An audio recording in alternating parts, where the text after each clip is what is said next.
افلا يتدبرون القرآن ام على قلوب اقفالها، تو کیا یہ لوگ قرآن میں غور نہیں کرتے یا دلوں پر قفل لگ رہے ہیں؟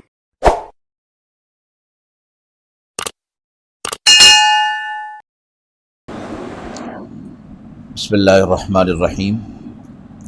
ناظرین کرام، آج سورۃ البقرہ کی آیت نمبر 55 سے درس کا ابتدا کر رہے ہیں۔ اعوذ باللہ من الشیطان الرجیم، بسم اللہ الرحمن الرحیم۔ وَإِذْ قُلْتُمْ يَا مُوسَى لَن نُّؤْمِنَ لَكَ حَتَّى نَرَى اللَّهَ جَهْرَةً فَأَخَذَتْكُمُ الصَّاعِقَةُ وَأَنْتُمْ تَنظُرُونَ۔ اور جب تم نے کہا تھا کہ اے موسیٰ علیہ السلام، ہم ہرگز ایمان نہیں لانے والے جب تک کہ ہم اللہ کو علانیہ طور پر نہ دیکھ لیں۔ فَأَخَذَتْكُمُ الصَّاعِقَةُ،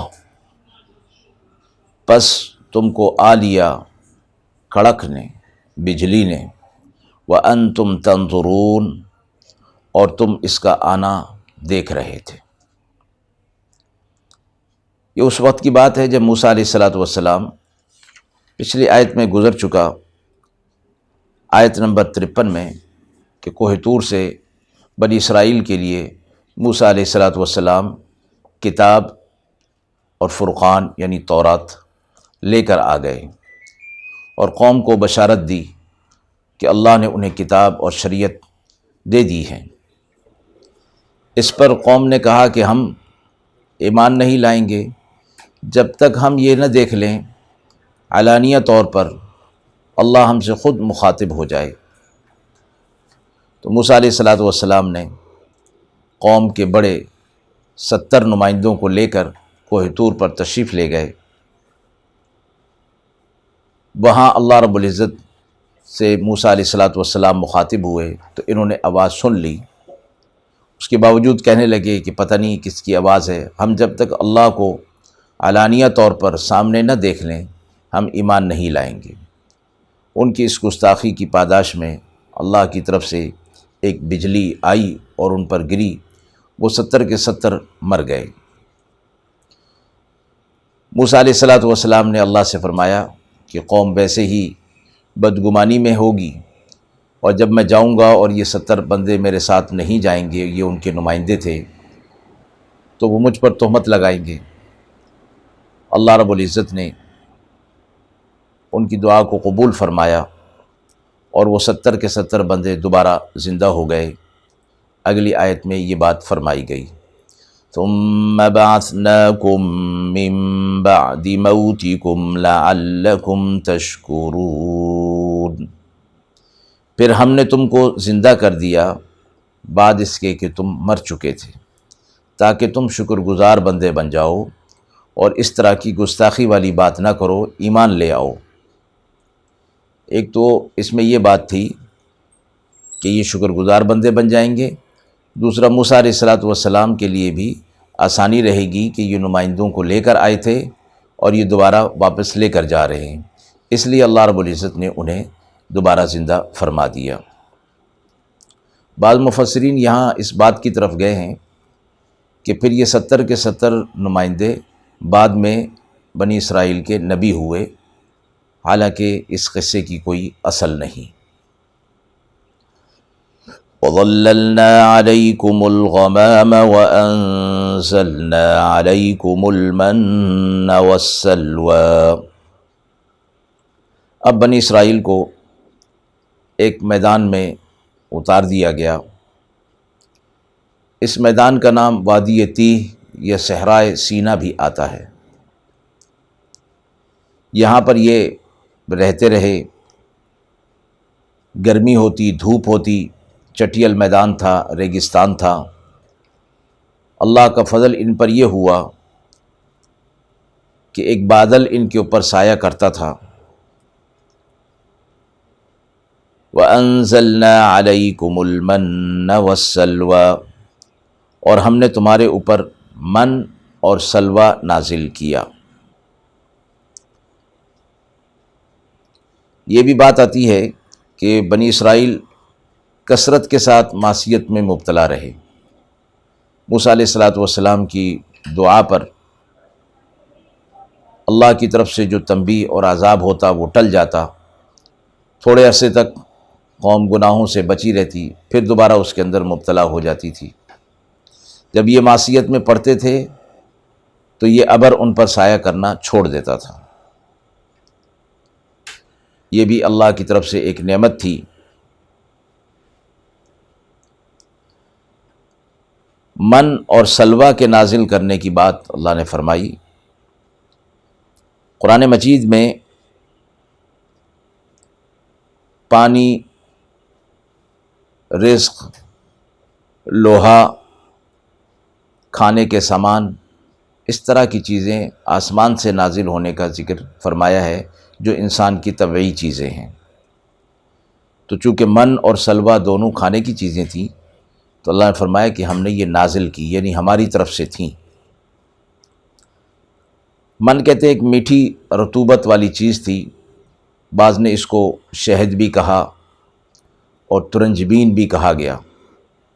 یہ رات کے وقت نازل ہو جاتی اور جمی ہوئی شکل میں ہوتی، اس کو استعمال کر لیتے تھے. اور سلوہ بٹیر کو کہتے ہیں، کثرت کے ساتھ یہ پائی جاتی تھی اور آسانی کے ساتھ ان کے پاس آ جاتی، یہ ان کو شکار کر لیتے اور کھاتے تھے. اللہ کا حکم ہوا کُلُوا مِن طَیِّبَاتِ مَا رَزَقْنَاکُمْ، کھاؤ ان پاکیزہ چیزوں میں سے جو ہم نے تم کو اپنے فضل سے دے رکھی ہیں. جو رزق ہم نے تمہیں دے رکھا ہے ان میں سے کھاؤ پیو. وَمَا ظَلَمُونَا وَلَٰكِن كَانُوا أَنفُسَهُمْ يَظْلِمُونَ، اور انہوں نے زیادتی ہم پر نہیں کی بلکہ زیادتی اپنی ہی جانوں پر کرتے رہے. مراد معصیت سے ہے کہ معصیت کرنا اللہ کا کچھ نہیں بگاڑتا، بلکہ یہ معصیت کا نقصان انہیں خود ہی اٹھانا پڑتا ہے. وَإِذْ قُلْنَا ادْخُلُوا هَٰذِهِ الْقَرْيَةَ فَكُلُوا مِنْهَا حَيْثُ شِئْتُمْ رَغَدًا وَادْخُلُوا الْبَابَ سُجَّدًا وَقُولُوا حِطَّةٌ نَغْفِرْ لَكُمْ خَطَايَاكُمْ وَسَنَزِيدُ الْمُحْسِنِينَ. اب بنی اسرائیل نے موسیٰ علیہ الصلوۃ والسلام سے کہا کہ اب یہاں ہم رہتے رہتے اکتا گئے اور ایک ہی قسم کا کھانا کھاتے کھاتے بھی ہم اکتا گئے ہیں، لہٰذا ہم کسی اور جگہ پر جائیں گے. تو اللہ کی طرف سے انہیں ایک بستی میں داخل ہونے کا حکم ہوا، اور وہ بستی بتائی جاتا ہے کہ فلسطین کا شہر ریحہ تھا. اس وقت اس کا نام ریحہ تھا. تو اللہ کی طرف سے یہ حکم ہوا کہ اس بستی میں جاؤ اور وہاں کھانے پینے کی چیزیں وافر مقدار میں ہیں، بارونق بستی ہے، وہاں سے تم جو چاہو کھاؤ. البتہ ایک کام ہے کہ وَادْخُلُوا الْبَابَ سُجَّدًا، جب تم اس بستی کے باب سے، دروازے سے اندر داخل ہو تو عاجزی اور انکساری کرتے ہوئے جاؤ. وَقُولُوا حِطَّةٌ، اور کہتے جاؤ ہماری توبہ ہے، توبہ کرتے ہیں. مراد کیا تھی کہ پچھلی کیفیت میں اللہ کا جو فضل ان کے اوپر تھا اس سے انہوں نے اپنے آپ کو دور کرنے کی کوشش کی اور کہا کہ ہم دوسری جگہ جائیں گے. تو یہ ایک گناہ کا کام تھا، معصیت کا کام تھا. لیکن فرمایا کہ جب تم بستی میں جاؤ گے عاجزی اور انکساری کرتے ہوئے جاؤ گے اور توبہ و استغفار کرتے ہوئے جاؤ گے تو ہم تمہارے اس گناہ کو معاف کر دیں گے. آگے بتایا جا رہا ہے نغفر لکم خطایاکم، ہم تمہاری خطائیں بخش دیں گے، ہم تمہاری خطاؤں کو معاف کر دیں گے. وسنزید المحسنین، اور ہم نیک کاروں کو زیادہ ہی دیا کرتے ہیں، جو نیکی کرنے والے ہیں اللہ کی طرف سے انہیں فضل حاصل ہوتا ہے۔ فبدل الذين ظلموا قولا غير الذي قيل لهم فأنزلنا على الذين ظلموا رجزا من السماء بما كانوا يفسقون۔ تو حکم تو انہیں تھا عاجزی اور انکساری کا اور توبہ کرتے ہوئے جانے کا، مگر انہوں نے زیادتی کی اور اس قول کو بدل دیا، بجائے حطتن کہنے کے جس کا معنی استغفار اور توبہ کا ہوتا ہے، حنطتن کہنا شروع کر دیا جس کا معنی گندم کا آتا ہے۔ فرمایا انہوں نے اس قول کو بدل دیا جو انہیں کہا گیا تھا، جو کہ بطور استہزاء اور مذاق کے بھی تھا، یعنی حطتن کہنا تو موقع کی مناسبت سے تھا اور اللہ کا حکم تھا کہ توبہ اور استغفار کریں، لیکن اس کی جگہ پر حنطتن گندم کا کہنا معنی نہیں رکھتا، تو اللہ نے فرمایا فَأَنزَلْنَا عَلَى الَّذِينَ ظَلَمُوا، تو ہم نے ان کے اوپر جنہوں نے ظلم کیا تھا رجزا من السماء، آسمان سے ایک بلا نازل کی، اور فرمایا وہ بلا کیا تھی؟ وہ طاعون تھا، ایک وبا تھی جو ان کے اندر پھیل گئی، بما کانوا یفسقون، اس لیے کہ وہ نافرمانی کرنے والے تھے۔ وَإِذِ اسْتَسْقَىٰ مُوسَىٰ لِقَوْمِهِ فَقُلْنَا اضْرِب بِّعَصَاكَ الْحَجَرَ، اور جب موسیٰ علیہ السلام نے اپنی قوم کے لیے پانی کی دعا مانگی، یہ بھی اسی وادی تیہ کی بات ہے کہ وہاں ان کو پانی کی ضرورت پڑی، تو موسیٰ علیہ السلام نے دعا کی، فَقُلْنَا اضْرِب بِّعَصَاكَ الْحَجَرَ، تو ہم نے کہا موسیٰ علیہ السلام سے کہ اے موسیٰ علیہ السلام اپنا عصا پتھر پر ماریے۔ یہ ایک متعین چٹان تھی یا پتھر تھا جس پر موسیٰ علیہ السلام نے اپنا عصا مارا اللہ کے حکم سے، اور یہ عصا وہی ہے جو موسیٰ علیہ السلام کو بطور معجزہ کے عطا فرمایا گیا تھا۔ تو پتھر پر اپنا عصا مارتے ہی فَانْفَجَرَتْ مِنْهُ اثْنَتَا عَشْرَةَ عَيْنًا، تو اس میں سے 12 چشمے پھوٹ نکلے۔ بنی اسرائیل 12 قبائل میں 12 حصوں میں بٹی ہوئی تھی، ہر قبیلے کا اپنا حصہ مقرر ہو گیا پانی کا۔ قَدْ عَلِمَ كُلُّ أُنَاسٍ مَّشْرَبَهُمْ، ہر گروہ نے اپنا پانی پینے کی جگہ معلوم کر لی۔ اللہ کا حکم ہوا كُلُوا وَاشْرَبُوا مِن رِّزْقِ اللَّهِ وَلَا تَعْثَوْا فِي الْأَرْضِ مُفْسِدِينَ، کھاؤ پیو اللہ کے رزق میں سے اور زمین پر فسادی بن کر مت پھیرو۔ معصیت کرنا، گناہ گاری میں مبتلا ہونا زمین پر فساد پھیلانے کے مترادف ہے۔ وَإِذْ قُلْتُمْ يَا مُوسَىٰ لَن نَّصْبِرَ عَلَىٰ طَعَامٍ وَاحِدٍ فَادْعُ لَنَا رَبَّكَ يُخْرِجْ لَنَا مِمَّا تُنبِتُ الْأَرْضُ مِن بَقْلِهَا وَقِثَّائِهَا وَفُومِهَا وَعَدَسِهَا وَبَصَلِهَا۔ اب موسیٰ علیہ السلام سے قوم کہنے لگی کہ اے موسیٰ، ہم ہرگز ایک کھانے پر اکتفا نہیں کر سکتے، آپ اپنے رب سے ہمارے لیے دعا کیجئے ان چیزوں کی جو زمین سے نکلتی ہیں، مثلا ساگ، ککڑی، گیہوں، مسور، پیاز، ہم یہ چیزیں کھانا چاہتے ہیں۔ موسیٰ علیہ السلام نے کہا قَالَ أَتَسْتَبْدِلُونَ الَّذِي هُوَ أَدْنَىٰ بِالَّذِي هُوَ خَيْرٌ، تو کیا جو چیز ادنا ہے تم اسے لینا چاہتے ہو اس چیز کے مقابلے میں جو بہتر ہے؟ یعنی اللہ کی طرف سے جو تمہیں مل رہا ہے وہ تو اعلیٰ چیز ہے، اور تم اس کے بدلے ادنا چیز طلب کر رہے ہو۔ اہبطوا مصرا فإن لکم ما سألتم، تو کسی شہر میں اتر پڑو، وہاں یہ سب مل جائے گا جو تم مانگتے ہو۔